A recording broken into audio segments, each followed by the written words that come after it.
Do you think Elon Musk is, where does that story go? Because he's the epitome of galaxy brain. And it's like he's good at these things. So every thought he has is good. And we have to put up with him.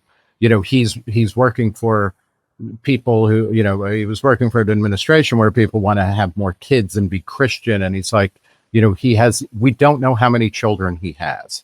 Virtually none of them in a marriage setting, or now he's divorced, but increasingly it's not even clear how many there are and under what circumstances they were born. That's one thing that people tolerate because he's good at making money and making cars. But then this political foray where he's going back to Texas, is that the type of thing that like destroys his genius myth, or does it remain to be seen?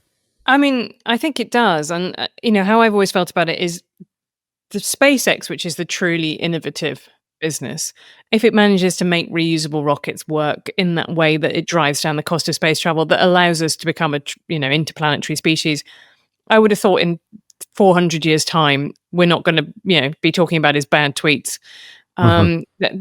But at current rate, I think he deeply risks falling into that Shockley pattern of somebody whose juice kind of runs out. Because, look at the Doge, as we're talking, he's just been giving us a round of kind of exit interviews, complaining it was a lot harder than he thought it would have been. And do you know how he could have found out how hard it would have been? He could have asked me, an idiot, to tell him that it's not the fact that governments are harder to run than private businesses because you can't have creative destruction. You can't just let a government fail and someone else will move in. People die and don't get the social security checks. Like, these are important things. But instead, he trampled through that undergrowth like a kind of huge rhino, insistent that he knew best. And shock horror, if he'd gone into that with his undoubted skills but had learned more first, he would have been more successful at it. Well, it's from a kind of Reason angle. It was frustrating because there are people who work at Reason, but also there's a whole archipelago of Gulag archipelago of think tanks of people who have said this is how you cut government spending and waste, et cetera. And like there are almost, off-the-shelf plans you can bring in as opposed to going in and then, not succeeding. And ones that are increasingly picking up traction on the left, right? If you look at the whole abundance agenda, a lot of that is really saying like places like California don't work because they overregulate and they try and, what's that phrase of Ezra Klein's, everything bagel liberalism. They go, why don't we make this housing project also solve racism and wild birds and also this kind of stuff? So there's definitely a libertarian critique. That is, people do feel that government is slow and sclerotic, and a more humble man might have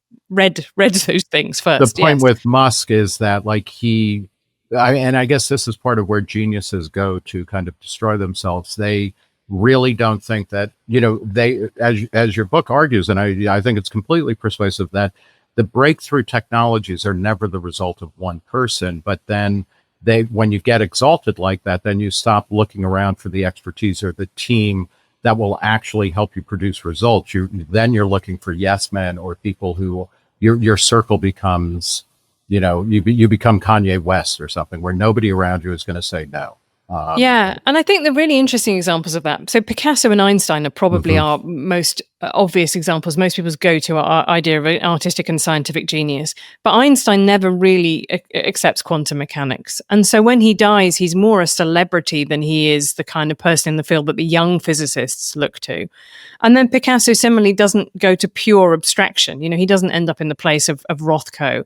And that's because they had their paradigm shift. They had their moment where they were the perfect brain to meet the moment. And I think you probably see something very similar with Musk. He had a playbook, which if you read Character Limit, the book about his takeover from Twitter, he brings in his lieutenants, they lock everybody out of the systems, they just fire everybody and then rehire the people that they need. Like he just had this way that he had thought had worked for him in the past. And he went, well, why can't I bring on big balls? I'm going to do that to the government too.